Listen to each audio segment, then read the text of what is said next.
Herzensgrüße vom 15. Juni 2025.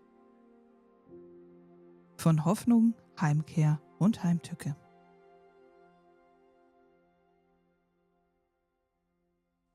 Hallo ihr Lieben. Manchmal scheint alles stabil. Die Camps stehen, die Vorräte sind aufgefüllt, wir haben viele helfende Hände und ein wenig Frieden liegt in der Luft. Doch oft genügt ein Funke, ein Warnschuss, ein Missverständnis, ein Verrat. Und man sieht, wie fragil das alles ist, was wir hier aufgebaut haben.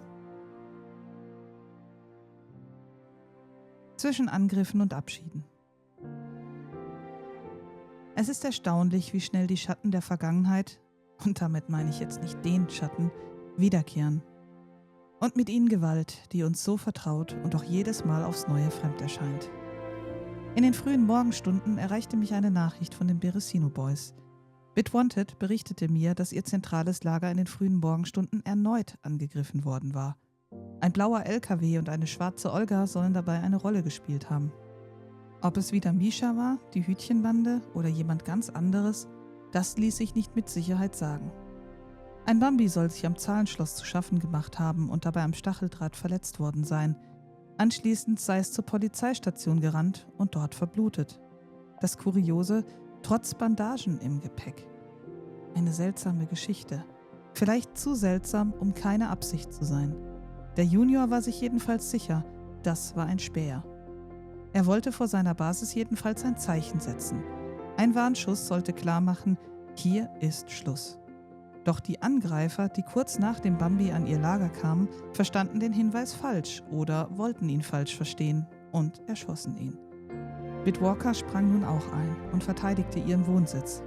Danach zogen sich die Angreifer immerhin zurück.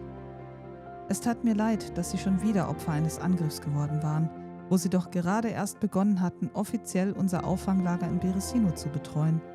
Aber der Weg, den wir gingen, war nicht immer leicht. Im Gegenteil.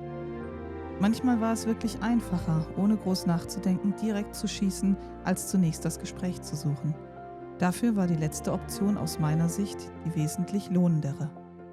Später traf ich auf Yannick am Auffanglager in Beresino und ich war froh, dass er hier Anschluss gefunden hatte. Ich scherzte mit ihm, dass er ja schon fast zum Inventar gehöre. Leider sollte seine Reise am heutigen Tag ein tragisches Ende finden. Zumindest vorübergehend. Er wurde krank, starb an einem Wundbrand und landete an der Küste. Leider war ich nicht mehr in der Nähe und konnte ihm so auch nicht helfen. Auf dem Weg in den Süden begegnete ich jedoch einem Überlebenden, voll ausgerüstet, weiße Armbinde, wachsamer Blick. Ich hielt an und bot ihm einen Platz in meinem Wagen an. Einfach so. Ein kleiner Akt der Menschlichkeit auf staubiger Straße. Er nahm an, bedankte sich und erst als er neben mir saß, erkannte ich ihn. Es war Rob, der Anführer von Misha. Wir fuhren ein Stück gemeinsam, redeten kaum, doch irgendwie war da ein stilles Einverständnis. Zum Abschied überließ er mir eine DMR als Dank. Und in mir regte sich ein seltsames Gefühl. Diese Waffe, sie war mehr als nur ein Gewehr. Seit jener Nacht, in der ich meine erste DMR aus den kalten, starren Händen einer meiner Entführer zog, verband mich mit diesem Modell eine Art Hassliebe. Ja, sie konnte mir das Leben retten, aber sie trug auch eine Geschichte in sich, von Angst, von Ohnmacht, von Überleben. Waffen waren eben nie nur Metall, sie waren Entscheidungen, Zeichen und manchmal auch Erinnerungen. Vielleicht würde ich sie weitergeben. An Süder, die mir ihre Blaze überlassen hatte. Oder an BitWanted, den Junior, der seine DMR bei dem hinterhältigen Überfall durch ein abtrünniges Misha-Mitglied verloren hatte. Nicht, weil ich sie nicht gebrauchen konnte, sondern weil sie in anderen Händen mit Sicherheit besser aufgehoben wäre.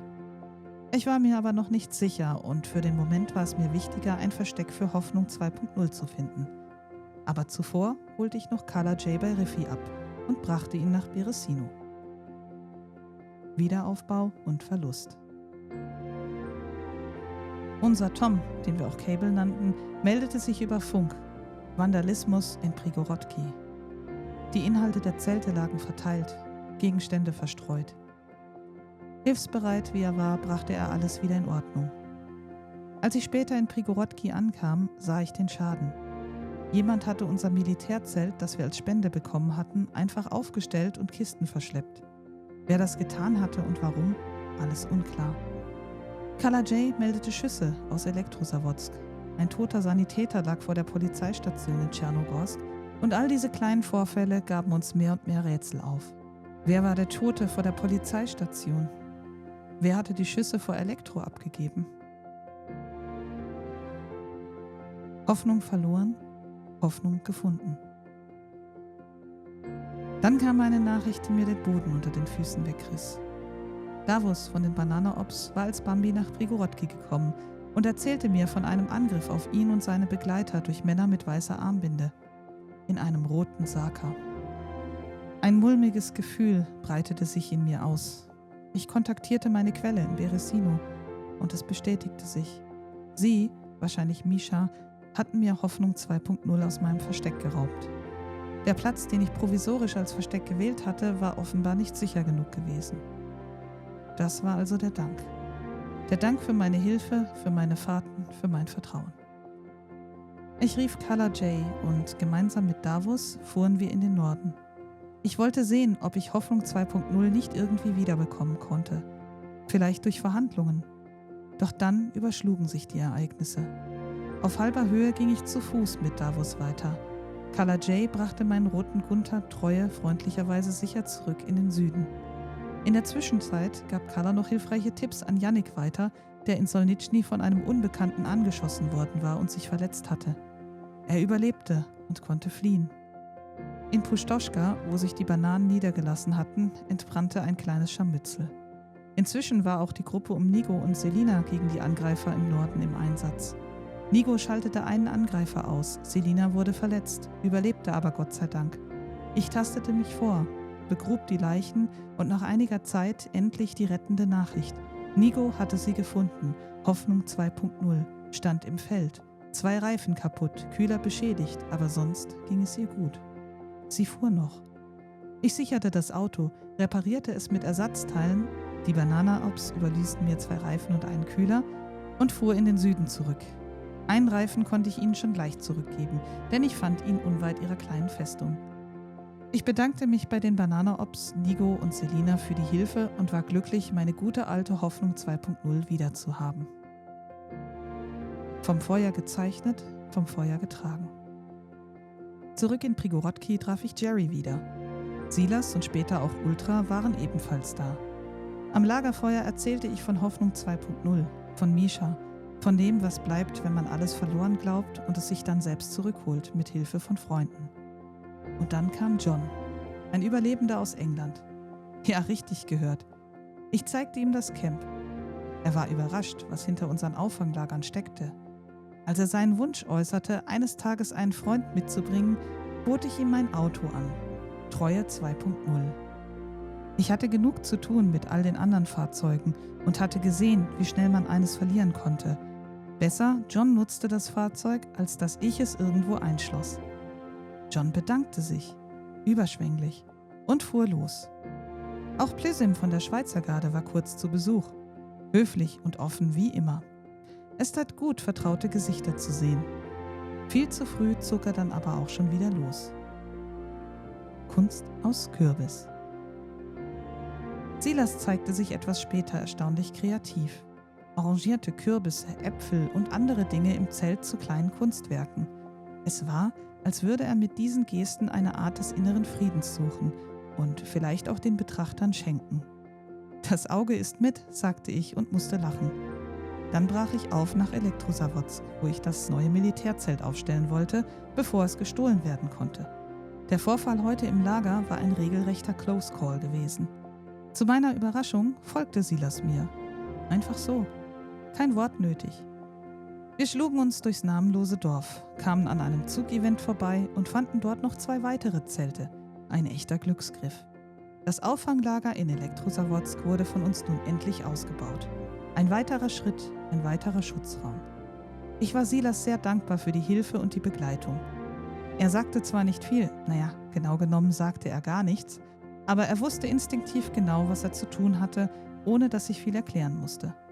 Am Ende legte er sich in dem kleinen Hexenhaus schlafen und auch ich zog mich für die Nacht zurück. Notruf in der Nacht. Gerade als ich mich zur Ruhe legen wollte, kam ein Notruf von John. Sein Gunther hatte in Svetlojarsk einen Unfall erlitten.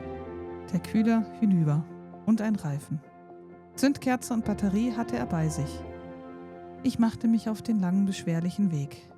Svetlojarsk war ein Höllenloch.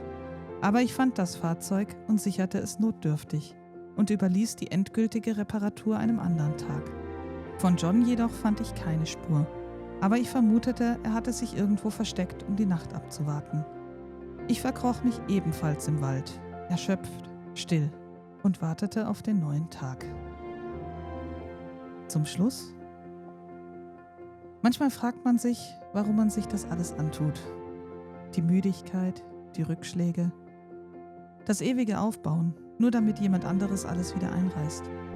Aber dann sitzt man am Feuer, sieht einem schweigsamen Begleiter beim Anordnen der Kürbisse zu oder hilft einem Fremden, sein Auto zu retten und plötzlich weiß man es wieder.